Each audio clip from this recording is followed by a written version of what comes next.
बच्चों नमस्कार। Galaxy study centre में आपका स्वागत करते हैं। आज के वीडियो में कवर करेंगे क्लास 10th का मैथ्स प्रश्नावली 10.2 प्रश्न संख्या 9, 10 और 11।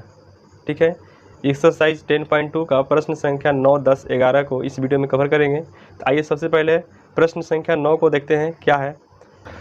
प्रश्न क्या बोल रहा है बच्चों, आकृति 10.13 में XY तथा X' ये रेखा और ये रेखा दो रेखाएं जो हैं वो केंद्र वाले किसी वृत्त पर दो समांतर स्पर्श रेखाएं हैं। ये दो रेखाएं जो है समानांतर है और स्पर्श रेखा है। ठीक है, स्पर्श बिंदु C पर स्पर्श रेखा AB, स्पर्श बिंदु C पर एक स्पर्श रेखा AB जो है खींचा गया है, जो कि XY को A पर और X' को B बिंदु पर प्रतिच्छेद करता है। ठीक है, तो सिद्ध करना है कि AOB ये जो एंगल है ये 90 डिग्री प्रूव करना है। ठीक है, ये 90 डिग्री दिखाना है कि 90 डिग्री है। चलिए आइए लिखते हैं सबसे पहले जो दिया है। ठीक है, तो लिखेंगे दिया है XY तथा X' वृत्त के दो समांतर स्पर्श रेखा है। ठीक है, जिसमें AB स्पर्श रेखा XY को A पर, XY को AB जो है स्पर्श रेखा XY को A पर तथा X' को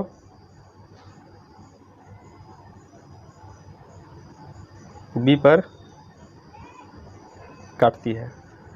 ठीक है, चलिए इसके बाद क्या सिद्ध करना है, लिखेंगे सिद्ध करना है angle AOB equal to 90 degree. ठीक है, आइए सबसे पहले प्रमाण चलेंगे। प्रमाण देखिए कैसे करेंगे, यहाँ पर सबसे पहले समझते हैं फिगर को। यहाँ पर AOB इसको 90 डिग्री दिखाना है, तो इसका मतलब ये जो एंगल बन रहा है ये कौन सा त्रिभुज में बन रहा है, इस त्रिभुज AOB एक त्रिभुज है जिसमें यदि इस कोण और इस कोण का योग यदि हमको 90 डिग्री मिल जाता है, ये कोण और इस कोण का योग 90 डिग्री मिल जाता है, तो ये पूरा 180 में से 90 निकल जाएगा, तो ये 90 डिग्री पता चल जाएगा। तब ये कोण और इस कोण का योग को हम 90 डिग्री कैसे दिखाएंगे। ठीक है, तो सबसे पहले इस एंगल के लिए चलेंगे। तो इस एंगल के लिए चलने के लिए ये दोनों ट्रायंगल को क्या करना होगा, सर्वांगसम करना होगा। ठीक है, तो पहले ये दोनों त्रिभुज को हम क्या करेंगे, सर्वांगसम करेंगे। चलिए प्रमाण में सबसे पहले लिखते हैं त्रिभुज OPA या APO तथा त्रिभुज COA या ACO में। ठीक है, त्रिभुज किस में चल रहे हैं, तो APO और ACO इस त्रिभुज में और इस त्रिभुज में। ठीक है, तो दोनों में क्या दिख रहा है कि दोनों में ये जो बिंदु है बाह्य बिंदु से दो स्पर्श रेखा खींचा गया, एक यहाँ पर और एक यहाँ पर। तो स्पर्श रेखा की लंबाई क्या होती है, बराबर होती है। तो यहाँ पे लिखेंगे AP is equal to AC। ठीक है, तो क्यों, क्योंकि स्पर्श रेखाएं बराबर होती हैं। ठीक है, इसके बाद क्या लिखेंगे, यहाँ पे लिखेंगे OA is equal to OA, दोनों में उभयनिष्ठ है, तो OA is equal to OA यहाँ पे लिख देंगे उभयनिष्ठ। ठीक है, इसके बाद यहाँ पर ये एंगल और ये एंगल दोनों क्या है, 90 डिग्री बना रहा है, क्योंकि ये दोनों क्या है, त्रिज्या जो है स्पर्श रेखा पर क्या है, लंब है। ठीक है, तो यहाँ पर लिखेंगे OPA angle OPA equal to angle OCA ये क्या लिखेंगे, 90 डिग्री। ठीक है, इसके बाद देखिएगा कि त्रिभुज APO सर्वांगसम मिल गया त्रिभुज ACO का। ठीक है, किस कारण से सर्वांगसम है? ये हो गया RHS के माध्यम से क्या हो गया, ये दोनों त्रिभुज आपस में सर्वांगसम हो गया। जैसे ही सर्वांगसम हुआ, कॉन्ग्रुएंस हो गया, तो ये इसका सभी पार्ट्स आपस में क्या होगा, बराबर होगा।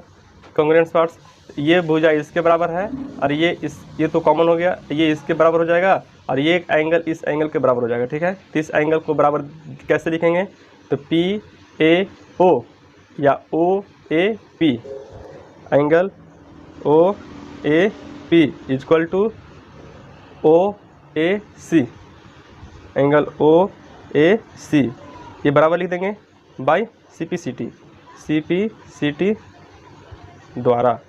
ठीक है, ये हो गया इक्वेशन फर्स्ट। ठीक है बच्चों, चलिए इसी प्रकार लिखेंगे, इसी प्रकार यदि इसी प्रकार देखेंगे इस दोनों त्रिभुज में, तो ये दोनों त्रिभुज थीटा यहाँ पर 90 डिग्री, यहाँ भी 90 डिग्री, ये दोनों आपस में उभयनिष्ठ है। ठीक है, तो यहाँ भी सेम क्या होगा कि ये त्रिभुज और ये त्रिभुज आपस में क्या होगा, सर्वांगसम होगा। तो यहाँ पर लिखेंगे इसी प्रकार त्रिभुज BOQ कॉन्ग्रुएंस ट्रायंगल BOC, ये भी किसके द्वारा हो जाएगा, तो RHS द्वारा। ठीक है, चलिए इसके बाद देखिएगा, जैसे ये सर्वांगसम हो गया तो इसका भी CPCT से क्या होगा, ये एंगल इस एंगल के बराबर हो जाएगा। यहाँ पर लिखेंगे angle OBC equal to angle OBQ, ये भी क्या हो गया, CPCT से CPCT द्वारा बराबर होगा। ठीक है, इसको मान लीजिए इक्वेशन सेकेंड। ठीक है, इसके बाद आगे चलते हैं। इसके आगे देखेंगे बच्चों कि XY और X डैश Y डैश जो है ये क्या है, समांतर रेखा है। ठीक है, जब समांतर रेखा को कोई तिर्यक रेखा काटती है तो एक ही ओर के ये इस कोण, ये कोण और ये कोण क्या है, संगत कोण है। संगत कोण क्या होते हैं, संपूरक होते हैं। ठीक है, ये कोण और इस कोण को दोनों को जोड़ेंगे तो 180 डिग्री मिलेगा। ठीक है, क्योंकि ये रेखा और ये रेखा क्या है, समांतर है। चलिए लिखेंगे यहाँ पर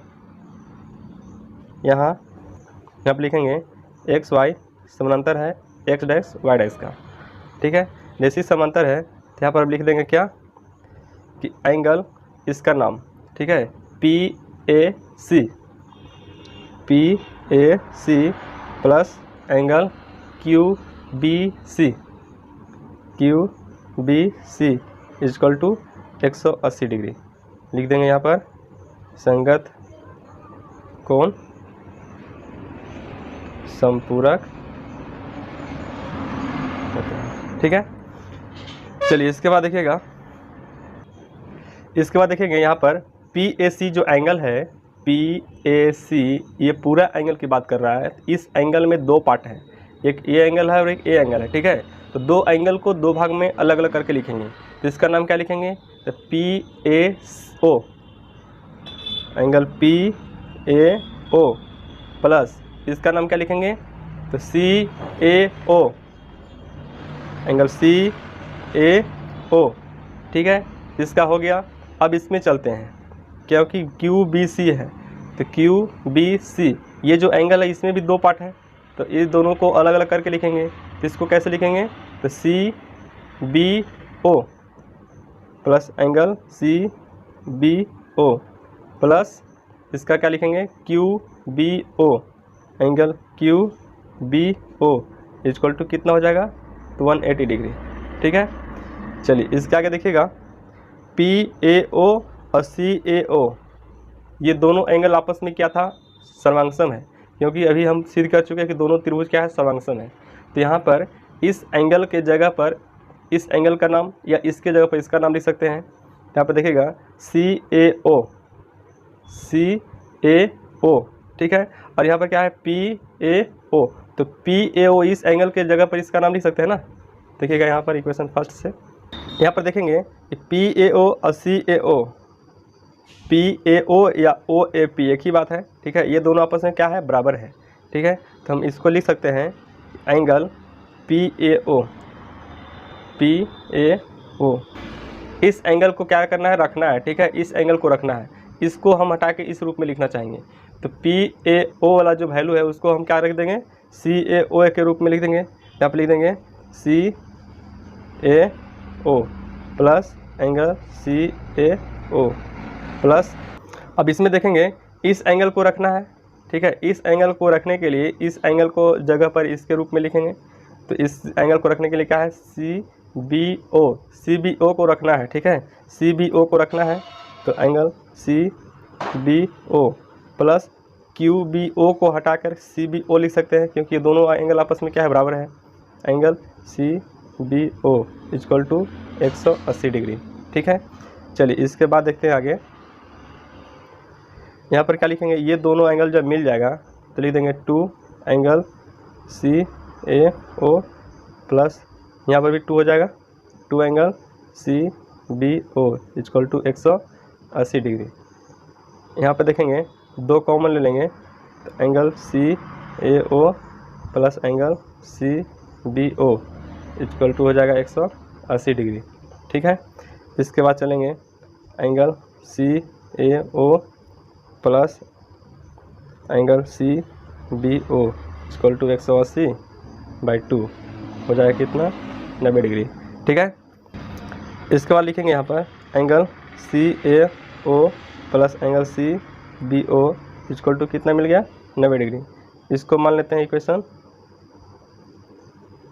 3, ठीक है बच्चों। इसके बाद आगे चलते हैं। अब देखेंगे बच्चों, यहाँ से इस एंगल को 90 डिग्री दिखाना है, तो ये एंगल जो है इस ट्रायंगल में है, इस त्रिभुज में है, इस त्रिभुज में चलेंगे और तीनों कोनों का योग 180 डिग्री लिखेंगे, ठीक है।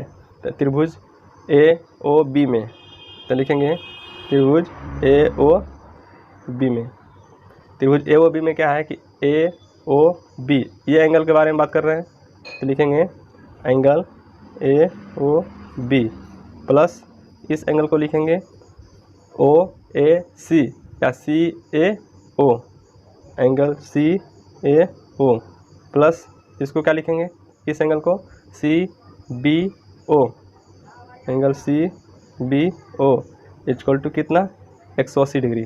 त्रिभुज के तीनों कोनों का योग 180 डिग्री होता है।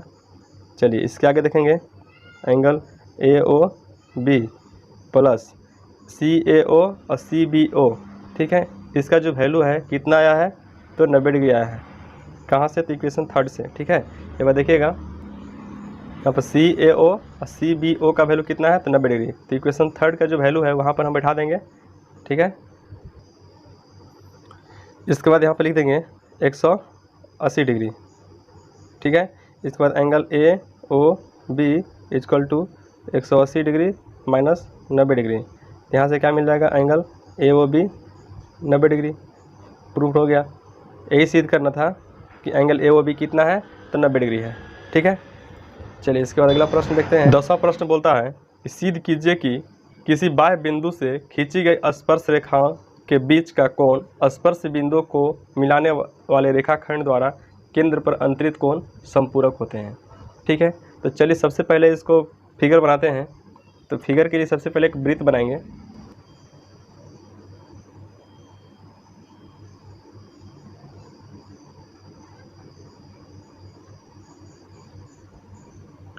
वृत्त का एक केंद्र बिंदु हो गया।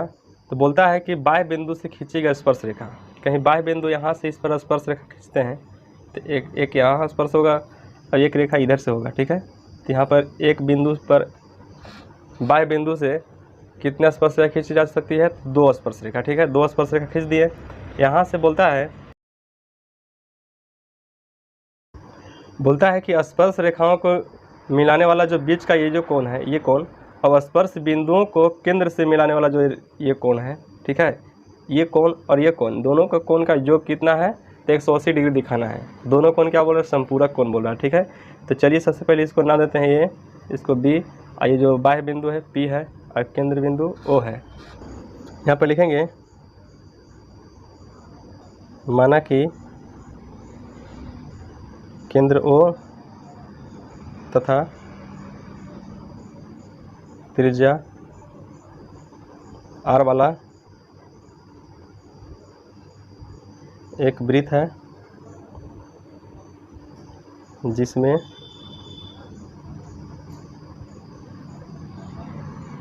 बाह्य बिंदु P से PA तथा PB दो स्पर्श रेखाएं खींची गई है। ठीक है, क्या लिखेंगे? दिखाना है या सिद्ध करना है। सिद्ध करना है कि एंगल इस एंगल को जोड़ेंगे तो AOB angle AOB plus APB angle APB कितना होना चाहिए? 180 डिग्री होना चाहिए। ठीक है, समपूरा का मतलब क्या हुआ? 180 डिग्री होना चाहिए। चलिए यहाँ पर सबसे पहले प्रमाण चलते हैं। प्रमाण में लिखेंगे कि सबसे पहले लिखेंगे हम जानते हैं कि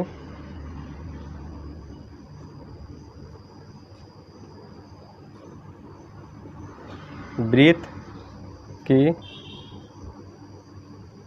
त्रिज्याएं स्पर्श रेखा पर क्या होती है?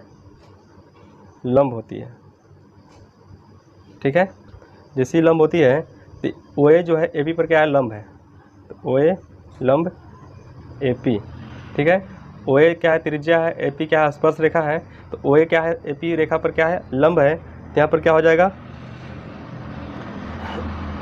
एंगल OAP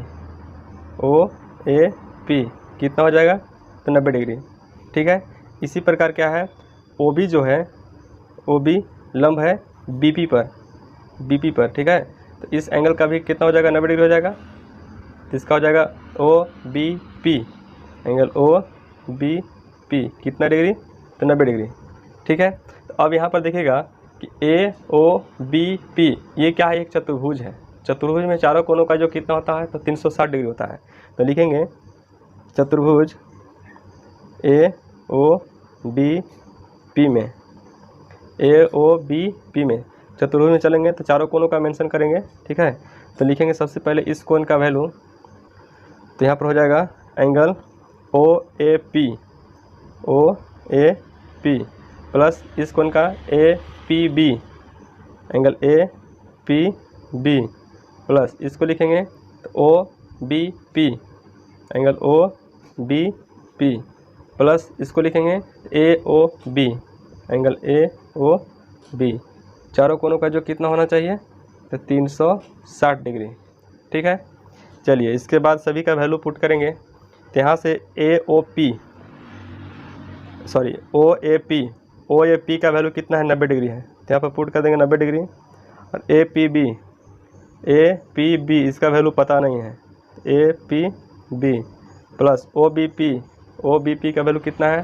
तो 90 डिग्री है, लिख देंगे 90 डिग्री प्लस AOB का वैल्यू पता नहीं है 360 डिग्री।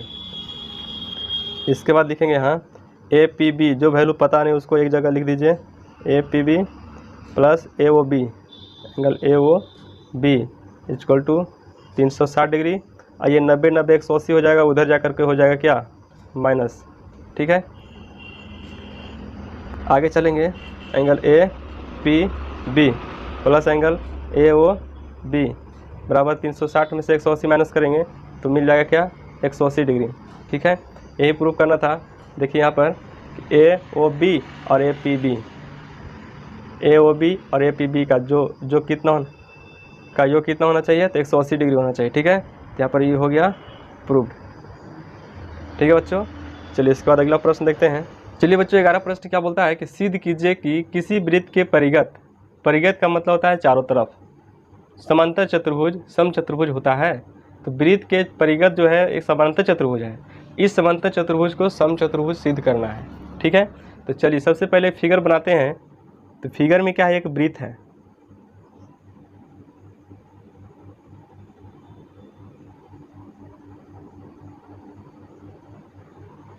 ठीक है, इसमें क्या करेंगे? एक चतुर्भुज बनाएंगे, समांतर चतुर्भुज।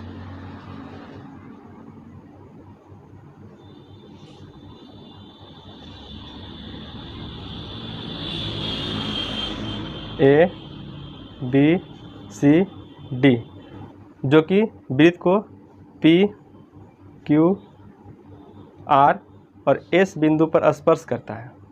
ठीक है, तो सबसे पहले जो फिगर है उसको हम लिख लेते हैं। माना कि केंद्र O तथा त्रिज्या R वाला एक वृत्त है जिसके परिघ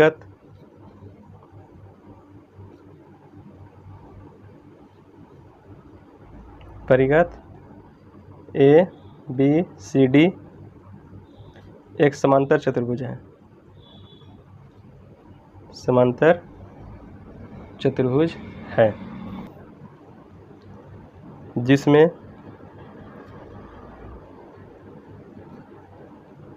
स्पर्श रेखाएं A B B C C D और डी है। A B B C C D और डी है। वृत्त को क्रमशः बिंदु ए बी जो है P पर और बी सी क्यू, इसी तरह से R और S, बिंदु P Q R और S पर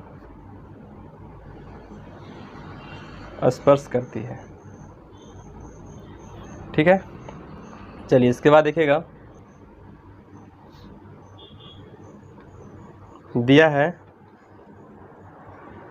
ए बी सी डी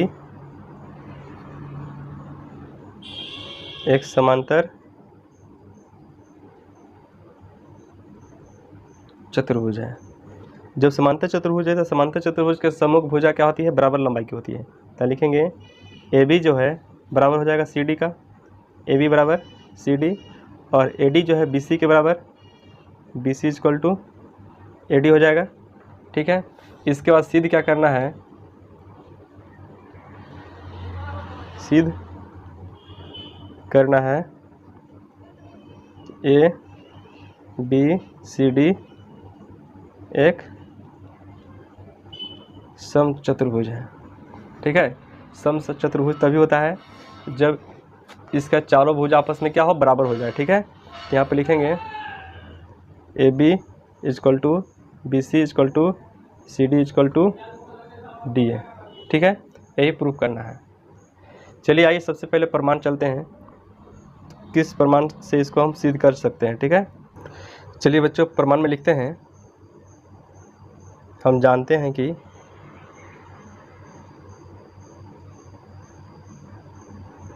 वृत्त के बाह्य बिंदु से खींची गई स्पर्श रेखा की लंबाई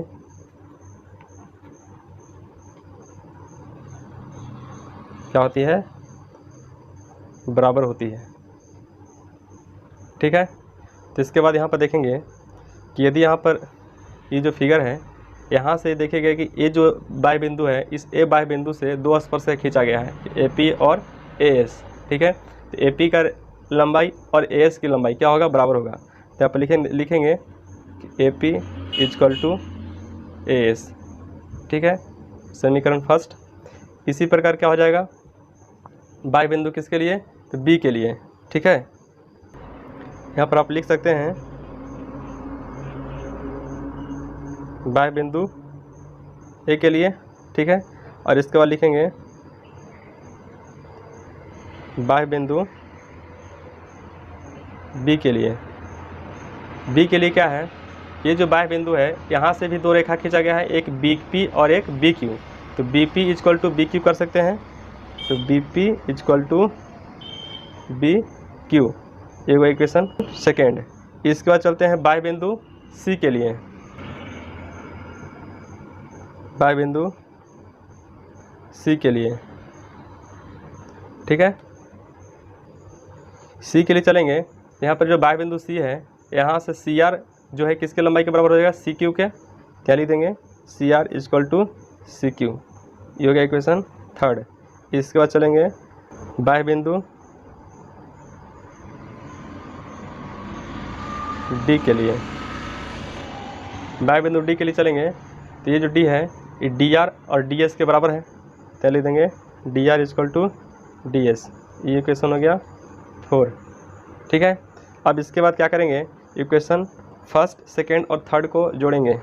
तो लिखेंगे समीकरण 1 प्लस 2 प्लस 3 प्लस 4, सभी को जोड़ेंगे तो एल एच एस साइड का एल एच एस साइड जुटेगा और आर एच एस साइड का आर एच एस साइड जोड़ेंगे। ठीक है। यहाँ पर लिखेगा A P plus B P, A P plus B P plus C R plus D R equal to, इधर से चलेंगे तो A S plus B Q plus C Q plus D S.